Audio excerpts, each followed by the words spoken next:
حمد و صلات کے بعد معزز محتشم عالی مرتبت سامعین، خواتین و حضرات، السلام علیکم ورحمۃ اللہ وبرکاتہ۔ 27ویں شب ہے رمضان المبارک کی۔ اللہ نے زندگی میں ایک بار پھر عطا کی۔ اللہ ان گھڑیوں کے وسیلے سے ہمارے گناہ معاف فرما دے۔ لیلۃ القدر اپنے دامن میں اتنی رحمتیں رکھتی ہیں کہ اس امت کے سارے گناہ گاروں کی بخشش کے لیے کافی ہے۔ اس رات میں روح الامی اترتے ہیں، فرشتوں کے جلو میں، جھرمٹ میں، اور اہل ایمان جو قیام میں ہوتے ہیں، قعود میں ہوتے ہیں، ذکر الہی میں ہوتے ہیں، ان سے مصافحہ کرتے ہیں۔ یہ رات کون سی ہے؟ ترکی خیمے میں چٹائی ایک سمت کر کے سر انور حضور نے باہر نکالا اور فرمایا کہ لیلۃ القدر کو آخری عشرے میں تلاش کرو۔ اور ایک روایت کے لفظ یہ ہیں کہ آخری عشرے کی تاک راتوں میں تلاش کرو۔ وہ تاک رات کون سی ہے؟ اس کو مخفی رکھا گیا۔ حضرت ابی بن کعب رضی اللہ تعالی عنہ صحابی رسول ہیں، فرماتے ہیں میں قسم کھاتا ہوں کہ وہ رات 27ویں شب ہے۔ حضرت بایزید بسطامی علیہ رحمہ فرماتے ہیں مجھے زندگی میں یہ رات 2 بار ملی ہے اور دونوں بار 27ویں شب ہی تھی۔ تو ہم اللہ کی بارگاہ میں امید کا دامن پھیلائے ہیں کہ یہی شب ہو اور اس کے دامن سے پھوٹتی ضیائیں ہمارے اندر کے اندھیروں کو ختم کرنے کا ذریعہ بنے۔ مجھے آپ کو اپنے معاد کی، آخرت کی فکر کرنی چاہیے۔ یہ راتیں آتی ہیں اور چلی جاتی ہیں، اور ایک وقت آئے گا کہ یہ راتیں آئیں گی اور ہم نہیں ہوں گے۔ کتنے لوگ ایسے ہیں جو پچھلے سال تھے لیکن آج نہیں ہیں، ان سے گزشتہ سالوں میں تھے، آج نہیں ہیں۔ تو اللہ ہمیں ہر سال یہ رات مبارک کرتا ہے، نصیب ہوتی ہے۔ اللہ آپ کی قسمت میں ایسی بہت ساری راتیں نصیب کرے، لیکن بہرحال ایک وقت ایسا آنے والا ہے کہ یہ راتیں تو آئیں گی لیکن ہم موجود نہیں ہوں گے۔ تو یہ جو میسر راتیں ہیں، ان کے دامن سے پھوٹتی ضیائیں ہمیں اپنے اندر سمو لینی چاہیے کہ ہم دنیا پہ نہ بھی ہوں گے تو یہاں سے جو ہم نے نور لیا ہوگا وہ قبر میں بھی چراغاں کرے۔ باطن کی روشنی، اندر کے اجالے اور روح کا چراغاں اس رات کے دامن سے لیا جا سکتا ہے۔ حضور علیہ السلام رمضان المبارک کے آخری عشرے میں کثرت کے ساتھ عبادت کرتے تھے۔ حضرت سیدہ عائشہ رضی اللہ تعالی عنہا فرماتی ہیں کہ حضور کمر بستہ ہو جاتے اور اپنا تہ بند کس کے باندھ لیتے، خود بھی جاگتے اور اہل خانہ کو بھی بیدار رکھتے۔ زندگی میں یہ ساعتیں جو ہمیں مقسوم ہوئی ہیں، یہ سعادت بری ساعتیں ہیں۔ پچھلی امتوں کے حصے میں اس طرح کے لمحات کب آئے ہیں؟ یہ ایک رات 1000 مہینے کی عبادتوں سے افضل، بہتر اور بھاری ہے۔ میرے حضور نے ارشاد فرمایا ایک بندہ صبح سے لے کے ظہر تک مزدوری کرتا ہے، اس کو ایک کی رات دیا جاتا ہے۔ ایک بندہ ظہر سے عصر تک مزدوری کرتا ہے، اس کا وقت تھوڑا ہے، اس کو بھی ایک کی رات دیا جاتا ہے۔ اور ایک شخص عصر سے لے کر مغرب تک مزدوری کرتا ہے، اس کا وقت دونوں سے کم ہے، لیکن اس کو مزدوری 2 قیراط دی جاتی ہے۔ فرمایا پہلی مثال یہود کی ہے، دوسری مثال نصارہ کی ہے، اور تیسری مثال میری امت کی ہے کہ تھوڑے کام پر بھی اجر زیادہ رکھا گیا ہے۔ تو اس امت کو جب اتنا نوازا گیا ہے کہ ایک ایک رات اتنی برکتوں کی حامل عطا ہوئی ہے، تو پھر ہمیں بہت زیادہ کوشش کر کے برکتیں سمیٹ لینی چاہیے۔ ان گھڑیوں کے دامن سے نکلتے اجالے اپنے اندر سمو لینے چاہیے۔ یہ سعادتیں اپنی روح میں جذب کر لینی چاہیے، تاکہ جب ہم اس دنیا سے جائیں تو ہمارے پاس ایک بہت بڑا روشنیوں کا ذخیرہ ہو، جو ہماری قبر میں بھی چراغاں کرے، حشر میں بھی روشنی دے، اور ہمیں کہیں بھی اندھیروں کا سامنا نہ کرنا پڑے، چونکہ روشنیاں تو ہم نے یہاں سے لے کے جانی ہیں۔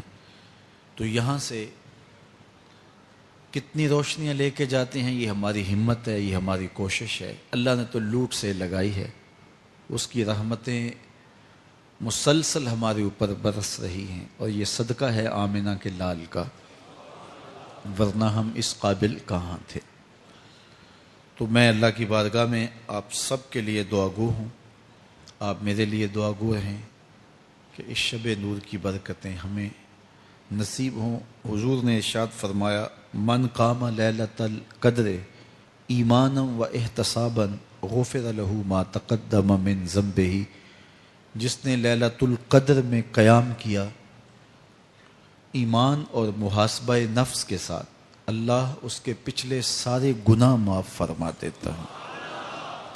ام المومنین سیدہ عائشہ رضی اللہ تعالیٰ عنہ فرماتی ہیں کہ میں نے عرض کی، اے اللہ کے محبوب صلی اللہ علیہ وسلم، اگر میں لیلۃ القدر کو پا لوں تو مجھے پھر کیا دعا مانگنا چاہیے؟ تو حضور نے ارشاد فرمایا، اگر تم لیلۃ القدر پا لو تو یہ دعا مانگو، اللہم انک عفو تحب العفو فاعف عنی، اے اللہ تو معاف کرنے والا ہے، معاف کرنے کو پسند کرتا ہے، میرے معاملات سے درگزر فرما۔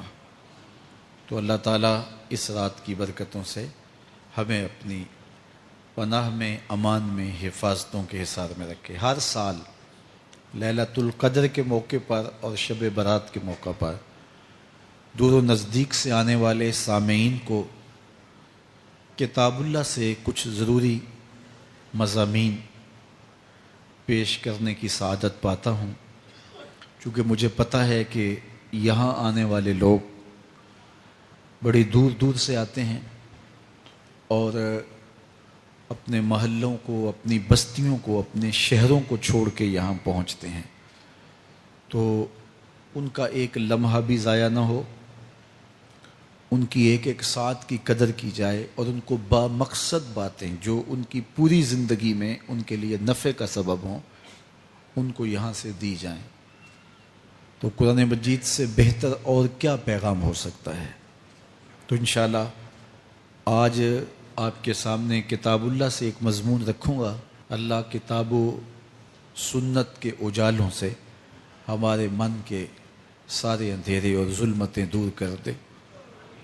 سورہ القیامہ میرا آج کا مضمون ہے، جو 40 آیات پر مشتمل ہے۔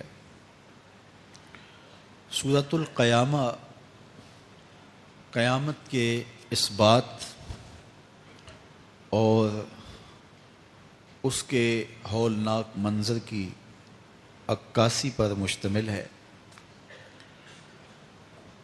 معاد کا یقین ہماری زندگی میں نظم پیدا کرتا ہے۔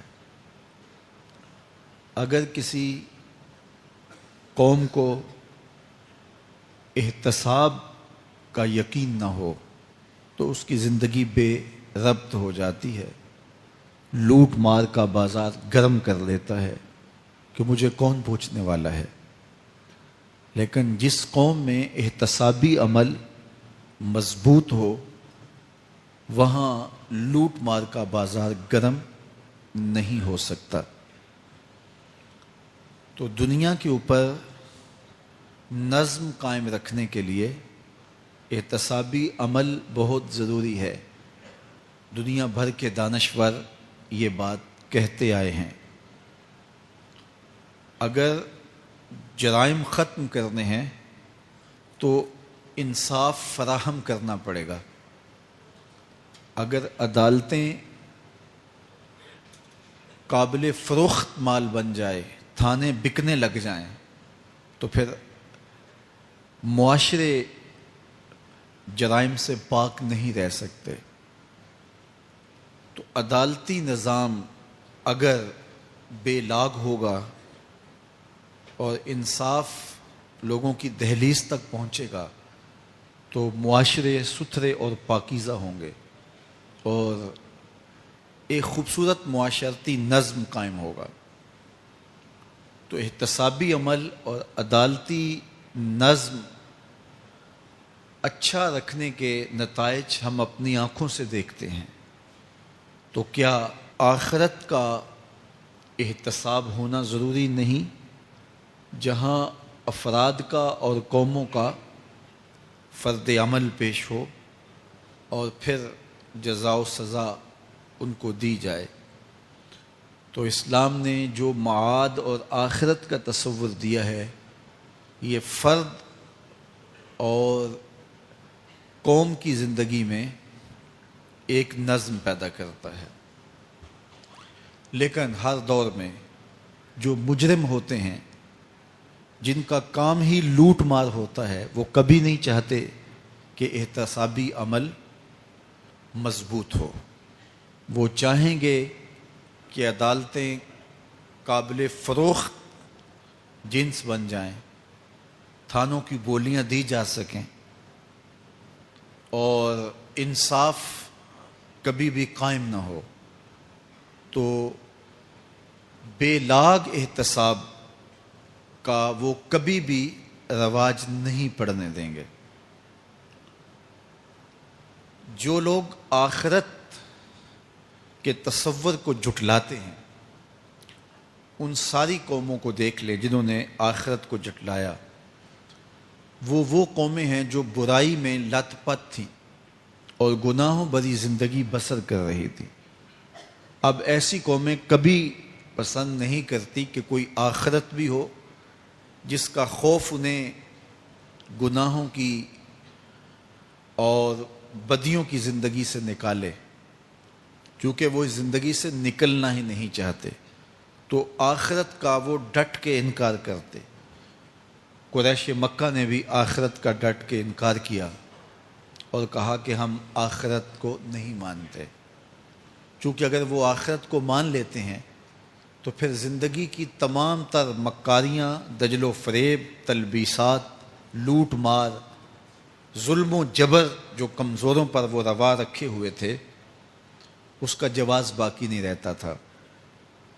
تو اس لیے انہوں نے اس کا ڈٹ کے انکار کیا۔ قرآن مجید کی جتنی بھی مکی صورتیں ہیں ان میں آخرت کا اثبات کیا گیا ہے اور معاد کو ثابت کرنے کے لیے دلائل دیے گئے ہیں۔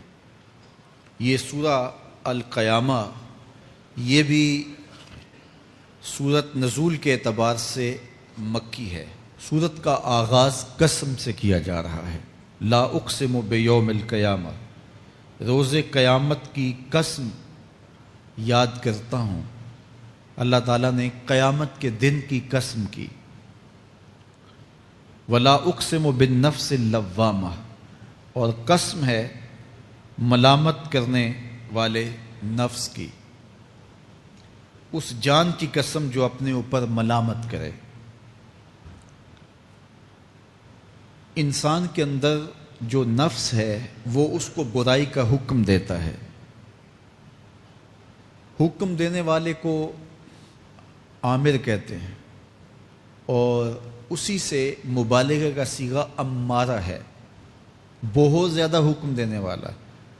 تو جو نفس انسان کو برائی کا حکم دیتا ہے اس کو نفس امارہ کہتے ہیں۔ بہت زیادہ برائی کا حکم دینے والا. لیکن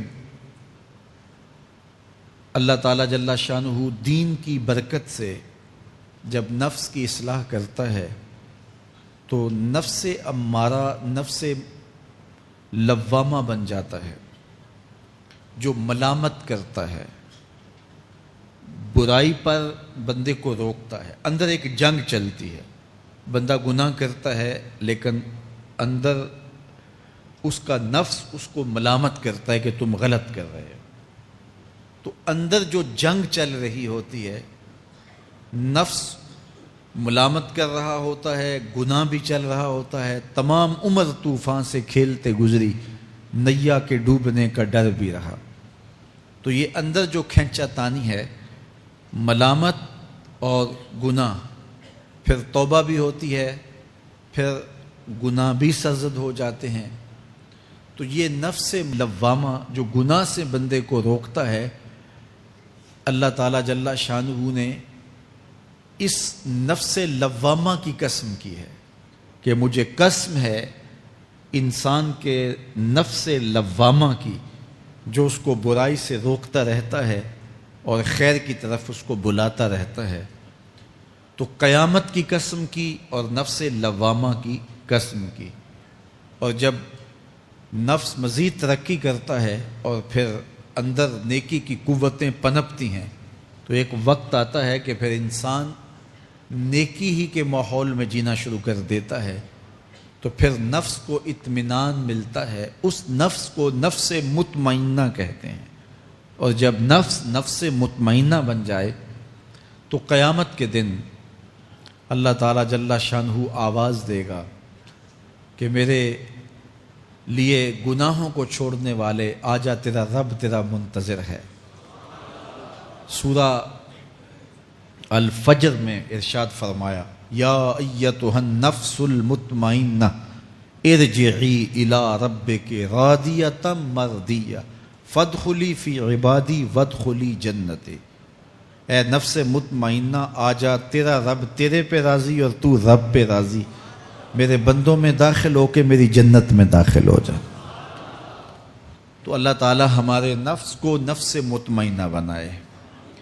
تو نفس لوامہ بھی غنیمت ہے جو گناہ پہ ملامت کرتا ہے. تو اللہ تعالیٰ جل شانہ نے قیامت کے دن کی قسم کی تو ساتھ نفس لوامہ کی بھی قسم کی. قسم تو کوئی بھی کرے تو سننے والا متوجہ ہوتا ہے کہ یہ جو قسم کی جا رہی ہے تو یہ کسی عنوان کی اہمیت کو بیان کرنا مقصود ہے. تو پھر قسم اگر رب کرے تو پھر سمجھنے کے لیے کافی ہے کہ وہ کتنا اہم مضمون ہوگا جس پہ میرا رب ہو کے قسم کر رہا ہے.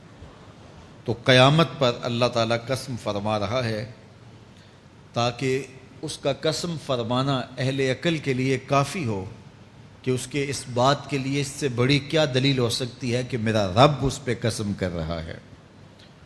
اَيَحْسَبُ الْإِنسَانُ أَن لَّن نَّجْمَعَ عِظَامَهُ. اللہ تعالیٰ ارشاد فرماتا ہے کہ کیا آدمی یہ سمجھتا ہے کہ ہم ہرگز اس کی ہڈیاں جمع نہیں فرمائیں گے.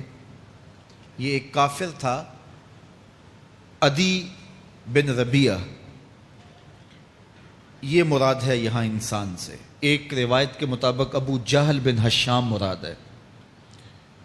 تو یہ ابو جہل یا عدی بن ربیعہ یہ کہتے تھے کہ کیا ہڈیوں کو دوبارہ جوڑا جائے گا، دوبارہ ان کو جمع کیا جائے گا؟ یہ نہیں ہو سکتا، قیامت نہیں آ سکتی. وہ کہتے تھے یہ جہاں ہے بس ختم ہو جائے گا کام تمام، لہٰذا جو عزت پانی ہے، جو لذت حاصل کرنی ہے، جو عیش و عشرت کرنی ہے، جو کچھ کرنا ہے اسی جہان میں کر لو. آج کل بہت سارے لوگوں کا رویہ بھی یہی ہے کہ بس ٹھیک ہے، یہ دنیا ہی سب کچھ ہے، آخرت بس ایک اعتقاد کی حد تک ذہن کے کسی گوشے میں ہے، 2 لمحوں کے لیے خیال آیا تو رک گئے، پھر اپنی وہی ڈگر کی زندگی. لیکن آخرت جب تیقن کی اس منزل تک پہنچ جائے پھر انسان کہ اعمال کے اندر خود بخود جو ہے وہ نظم پیدا ہو جاتا ہے کہ چونکہ میں اللہ کے حضور پیش ہونا ہے اور ایک ایک عمل کا میں نے حساب دینا ہے۔ تو آخرت کے بارے میں یقین کی کمزوری انسان کو جو ہے وہ گناہوں کی دلدل میں پھنسا دیتی ہے۔ اس لیے آخرت کا یقین یہ بہت ضروری ہے تاکہ ہماری زندگی میں نظم پیدا ہو اور ہم اللہ کے حضور جھکنے والے، اس کے شکر گزار بندے، اس کی اتباع کرنے والے بنیں۔ تو اب وہ کافر کہتے تھے ابن ربیعہ یا ابو جہل کہ یہ جو ہڈیاں ہیں ان ہڈیوں کو کیسے دوبارہ زندہ کیا جائے گا۔ نضر بن حارث ایک کافر تھا، وہ کہیں سے قبرستان سے پرانی ہڈی اٹھا لایا اور وہ اتنی بوسیدہ تھی کہ ہاتھ کے لمس سے ٹوٹ ٹوٹ کے گرتی تھی، اور حضور کے پاس آ کھڑا ہوا اور آ کے کہنے لگا کہ کیا ان ہڈیوں کو دوبارہ زندہ کیا جائے گا؟ کون ہے ان کو جو دوبارہ زندہ کرے؟ اور ساتھ ہڈی توڑتا ہے اور اس کے ریزے زمین پہ گرتے ہیں۔ تو حضور علیہ السلام نے اللہ کی جانب سے اس کا جواب دیا۔ ذرا قرآن پڑھیے، سورہ یاسین کا آخری رکوع ہے، وَضَرَبَ لَنَا مَثَلًا وَنَسِیَ خَلْقَهُ قَالَ مَن يُحْيِي الْعِظَامَ وَهِيَ رَمِيمٌ۔ اب وہ باتیں کرنے لگ گیا ہے، اس کی زبان بولنے لگی ہے، اب کہاوتیں ہمارے لیے لاتا ہے، اور کیا کہتا ہے؟ مَن يُحْيِي الْعِظَامَ وَهِيَ رَمِيمٌ، ان ہڈیوں کو کون زندہ کرے گا جبکہ اتنی بوسیدہ ہو گئی ہیں۔ تو یہ نضر بن حارث حضور کے سامنے ہڈی لایا تھا اور توڑتا تھا اور کہتا تھا یہ ہڈیاں زندہ ہوں گی، ان ہڈیوں کو دوبارہ اٹھایا جائے گا جو اتنی بوسیدہ ہو گئی ہیں کہ ہاتھوں کا لمس بھی گوارا نہیں کرتی، اس کو دوبارہ زندہ کیا جائے گا، کون زندہ کرے گا؟ جواب سنو، قُلْ يُحْيِيهَا الَّذِي أَنشَأَهَا أَوَّلَ مَرَّةٍ، اے محبوب فرما دیجئے اب تو ہڈیاں موجود ہیں، جب ہڈیاں بھی نہیں تھیں تو جس رب نے انسان بنایا ہڈیوں کو جوڑ کے نہیں بنا سکتا۔ اب تو میٹیریل موجود ہے، جب میٹیریل بھی موجود نہیں تھا۔ هل أتى على الإنسان حين من الدهر لم يكن شيئا مذكورا، انسان پر وہ وقت بھی آیا ہے جب یہ قابل ذکر چیز ہی نہیں تھا، اس کا نقشہ نہیں تھا، اس کی صورت نہیں تھی، اس کا میٹیریل نہیں تھا، اس کا مادہ نہیں تھا، لیکن جس نے حضرت انسان بنایا، پانی کی بوند سے تخلیق کیا، تو اب کیا وہ ہڈیوں کو جوڑ کر انسان نہیں بنا سکتا؟ تو یہ کفار بات کرتے تھے کہ نہیں نہیں نہیں، اتنی بوسیدہ ہڈیوں کو کیسے زندہ کیا جائے گا، یہ بات سمجھ میں نہیں آتی۔ پھر ان کے ذرے بکھر گئے، بعض انسانوں کو جانور چیڑ پھاڑ کے کھا گئے، کچھ وہ کھا گئے، کچھ ہڈیاں پڑی رہ گئیں، کچھ ان کی ہڈیاں راکھ بن کے اڑ گئیں۔ تو کیسے ہو سکتا ہے کہ ان کو دوبارہ زندہ کیا جائے، ان کے اجزاء جوڑے جائیں؟ اب یہ عدی بن ربیعہ نے بھی یہی کہا۔ اللہ ارشاد فرماتا یحسب الانسان ان لن نجمع عظامہ، یہ آدمی گمان کرتا ہے، کہتا ہے کیا ہڈیوں کو دوبارہ زندہ کیا جائے گا؟ اللہ فرماتا ہے کیوں نہیں، ہم اس بات پہ قادر ہیں کہ اس کے انگلیوں کے پور پور کو دوبارہ کھڑا کر دیں، اور اس کے اجزاء جو بکھرے ہوئے ہیں ان کو ہم اکٹھا کر کے دوبارہ ان کو جوڑ دیں، ہمارے لیے کوئی مشکل نہیں ہے۔ لیکن یہ اس کا خیال ہے کہ ہڈیوں کو کیسے جوڑا جائے گا، لیکن سورہ یاسین میں جو دلیل دی اس پہ کس قدر جو ہے وہ اشش کرنے کو جی چاہتا ہے۔ فرمایا کہ قُلْ يُحْيِيهَا الَّذِي أَنشَأَهَا أَوَّلَ مَرَّةٍ، یہ کہتے ہیں یہ ہڈیاں کون جوڑے گا؟ کہا جب ہڈیاں بھی نہیں تھی، جس نے ہڈیاں بنائی اس کے لیے جوڑنا کیا مشکل ہے؟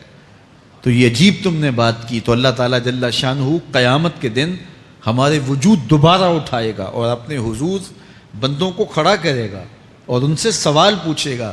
یہ نہیں ہے کہ جو مرضی کرتے گئے، ایک آدمی نے ظلم کیا، جبر کیا، زیادتیاں کی، لوگوں کا حق لوٹا، لوگوں کا مال غصب کیا، عزتیں پامال کی، اور اتنا مؤثر تھا کہ عدالتیں وہ خرید لیتا تھا، کچہریاں وہ خرید لیتا تھا، پولیس وہ خرید لیتا تھا، کوئی سے پوچھنے والا نہیں تھا، اس کی بات چلتی تھی، اس کا فون چلتا تھا، اس کا رکا چلتا تھا، عیش و عشرت کی زندگی گزاری اور مر گیا، ہزاروں کے حق غصب کر کے، ہزاروں کا مال ہڑپ کر کے، لوگوں کی آبروئیں لوٹ کے مر گیا اور قبر میں چلا گیا، بس قصہ ختم۔ اب نہ وہ اٹھے گا، نہ اس سے حساب لیا جائے گا۔ تو پھر انصاف کہاں گیا؟ ایک عدالت ایسی ہونی چاہیے کہ جس عدالت میں اس کو بھی پکڑا جائے اور ٹکٹکی پہ باندھا جائے کہ دنیا پر تو کسی نے تجھے پکڑا نہیں، آ اس عدالت میں تیرے خلاف سلطانی گواہ بھی موجود ہیں اور تجھے گناہوں کا، جرم کا بدلہ بھی دیا جائے گا، اور منصف جو ہے وہ انصاف کرے اور ان مظلوموں کو کھڑا کیا جائے کہ دنیا پر تو تمہاری داد رسی کسی نے کی، اس دربار میں تمہاری پوری پوری داد رسی کی جائے گی۔ عقل مانتی ہے کہ ایک ایسا دربار ہونا چاہیے، ایسا احتسابی عمل ہونا چاہیے، ایک ایسی عدالت لگنی چاہیے کہ جس کا کہیں جسے انصاف نہیں ملا اس کو وہاں جا کے انصاف ملے، اور وہ دن قیامت کا دن ہے۔ اس کا یقین زندگی میں نظم پیدا کر دیتا ہے اور تھر تھر بدن کانپتا ہے کہ آج اگر ہم مؤثر بھی ہو جائیں اور کسی کے سامنے جواب دہ نہ ہوں، لیکن ایک عدالت تو ہے جہاں ہم نے جواب دہ ہونا ہے اور اپنے ایک ایک عمل کا حساب دینا ہے۔ تو اللہ ارشاد فرماتا ہے کہ اس عدالت کے سامنے تم نے پیش ہونا ہے، تمہارے جوڑ جوڑ کو اللہ تعالیٰ دوبارہ کھڑا کرے گا اور اس کو دوبارہ تخلیق کرے گا اور پیدا کرے گا، اور تم دوبارہ کھڑے ہو جاؤ گے، اس کے حضور پیش ہوگے۔ بل یرید الانسان لیفجر امامہ، بلکہ آدمی چاہتا ہے کہ اس کی نگاہ کے سامنے بدی کرے۔ استغفر اللہ۔ یہ ایک ظالم کافر تھا، وہ حضور کی خدمت میں آیا، کہنے لگا میں نہیں مانتا قیامت آئے گی۔ حضور نے اس کو دلائل دیے، تو جب دلائل کے سامنے بے بس ہو گیا تو کہنے لگا کہ جس قیامت کی آپ بات کرتے ہیں وہ قیامت آ بھی گئی تو میں نہیں مانوں گا۔ اللہ اکبر۔ تو وہ انکار کرنے والوں کی انتہا ہوتی ہے، اور ذرا دیکھیے وہ کیا بول رہا ہے، بل یرید الانسان لیفجر امامہ۔ اس کی سرکشی دیکھیے، اس کا تمرد دیکھیے۔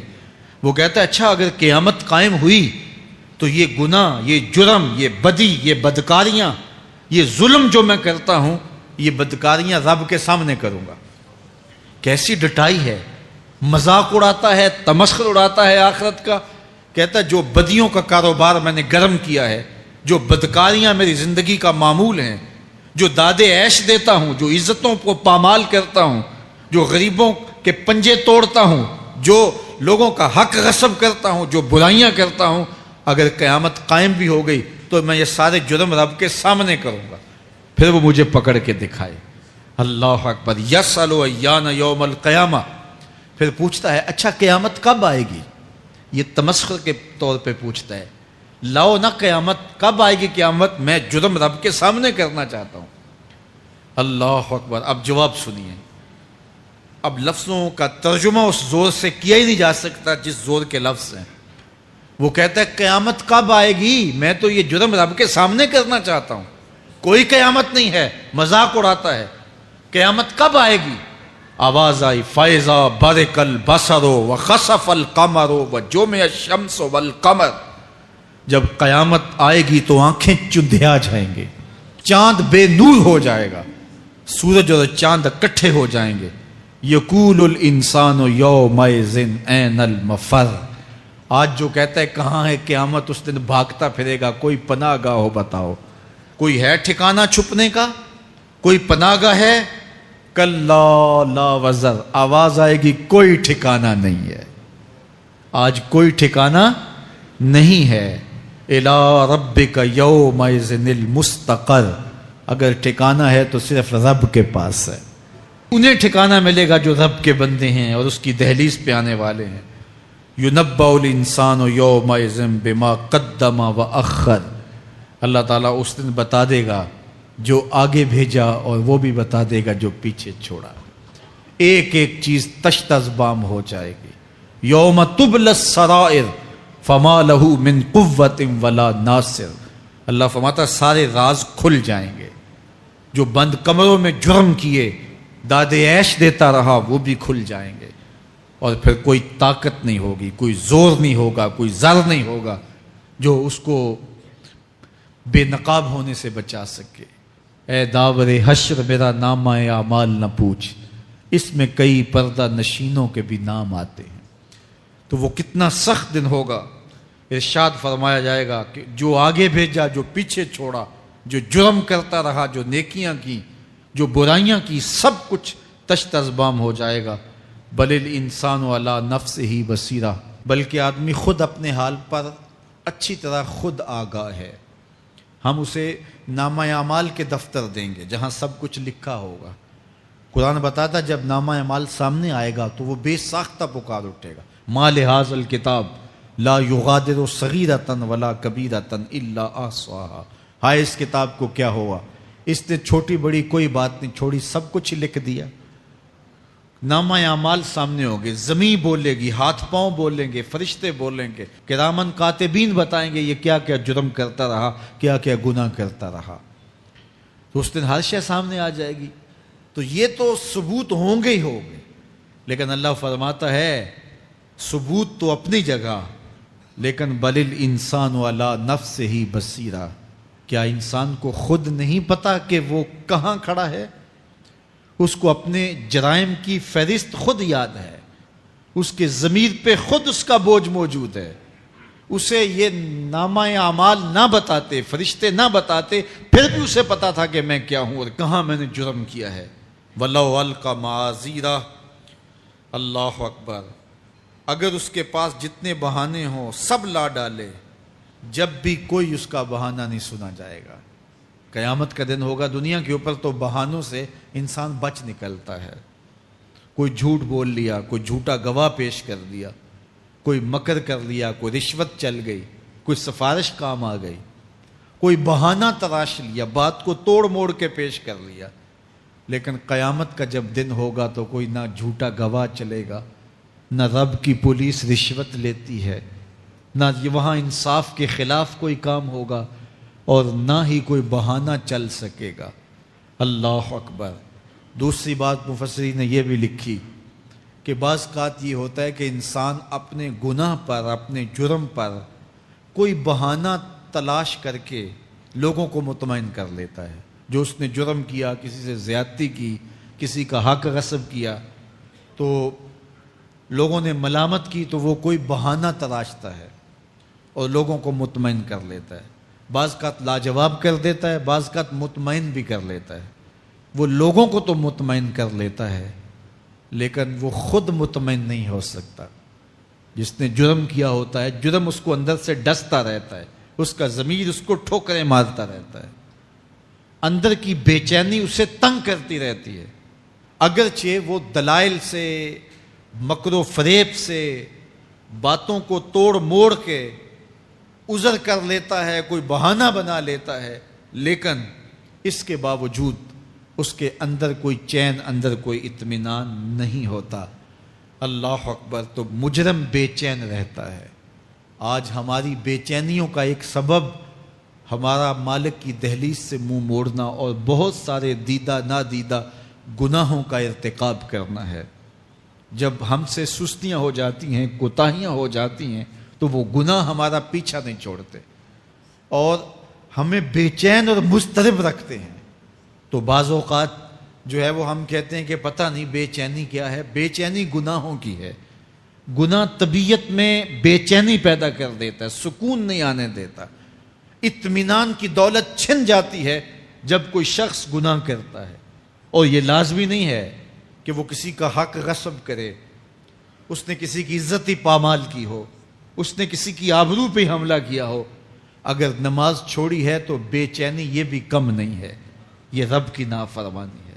اگر اس کی نظر بھٹکی ہے تو یہ بھی کم بے چینی نہیں دیتی. اگر اس کا خیال بہکا ہے, اس نے زبان سے کسی کو دکھ دیا ہے, اس نے کسی کے لیے سب و شتم کا انداز اختیار کیا ہے, گالی گلوچ کا رنگ اختیار کیا ہے, تو پھر کیا ہوا کہ یہ بے چینی اندر کو توڑتی رہتی ہے. انسان چلتا پھرتا ہے لیکن اسے طمانیت نہیں ملتی, اسے سکون نہیں ملتا. سکون کب ملے گا؟ سکون تب ملتا ہے جب کسی سے زیادتی کی ہو تو اس سے جا کے معافی مانگ لی جائے, اور اس لجاجت کے ساتھ معافی مانگی جائے کہ وہ مجبور ہو جائے معاف کرنے پہ, تو پھر اندر طمانیت اتر جاتی ہے. اگر رب کی نافرمانیاں کی ہیں تو لیلۃ القدر کے دامن میں اس سے معافی مانگ لو, اتنی لجاجت سے معافی مانگو, اس قدر رو کے معافی مانگو, ترلے منت پہ اتر آؤ, ہاتھ جوڑو, آنسو بہاؤ, چیخو, چلاؤ, رو, اس کی دہلیز سے لپٹ جاؤ, اس سے اپنے گناہوں کی معذرت کرو. جب مالک نے معاف کر دیا اندر کی ساری بے چینیاں مٹ جائیں گی, دل کو قرار مل جائے گا, دل کو تسکین نصیب ہوگی.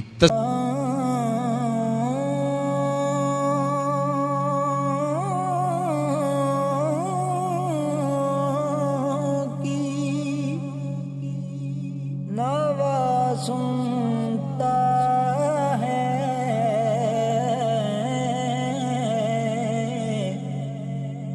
التجا سب کی خدا سنتا ہے. محبتاں والے لے گئے نال سے دل نہیں لگتا یار محمد چاہیے کیڑے پاسے.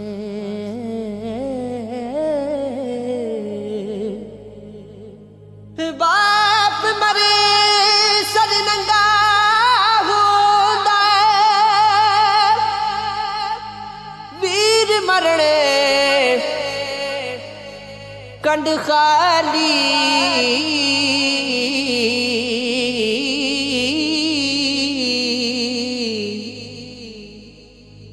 ماں باج محمد بخشا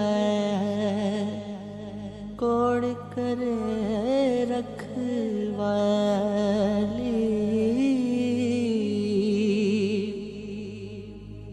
پائی پایاں دے درد وڈوں دے ہوئے, پائی پایاں دے درد